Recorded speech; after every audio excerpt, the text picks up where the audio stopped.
हरियाणा की राजनीति में खामोशी का मतलब हमेशा शांति नहीं होता। कभी कभी वो एक बड़े तूफान का संकेत होती है। पिछले कुछ दिनों में हरियाणा की सियासत में जो हलचल हुई है उसने दिल्ली से लेकर चंडीगढ़ तक के गलियारों में चर्चाएं गर्म कर दी है। बात हो रही है कुलदीप बिश्नोई की।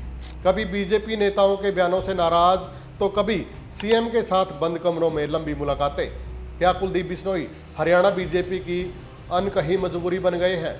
और क्या बीजेपी प्रदेश अध्यक्ष के बदलाव का सीधा कनेक्शन कुलदीप बिश्नोई के इसी दबदबे से है?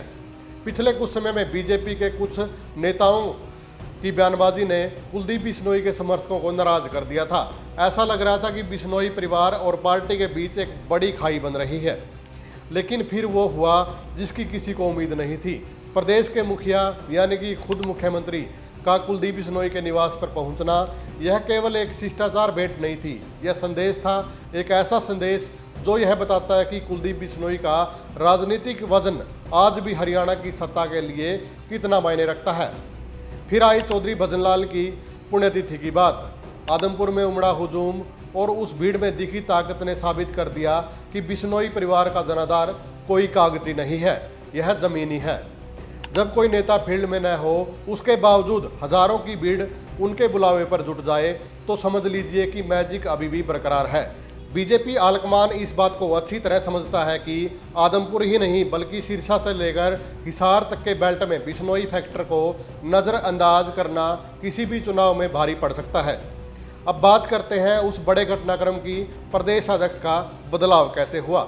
राजनीतिक विश्लेषक इसे संयोग नहीं बल्कि रणनीति मान रहे हैं। क्या बीजेपी को एहसास हो गया कि संगठन और सरकार के बीच बिश्नोई परिवार को खुश रखना अनिवार्य है? सीएम का उनके घर जाना, पुण्यतिथि पर उपस्थिति दर्ज करना और फिर संगठन में बड़ा फेरबदल, इन सब कड़ियों को अगर आप जोड़ोगे तो आपको एक ही तस्वीर दिखेगी, कुलदीप बिश्नोई की ये वह साइलेंट पावर जिसे इग्नोर करने की गलती पार्टी नहीं करना चाहती।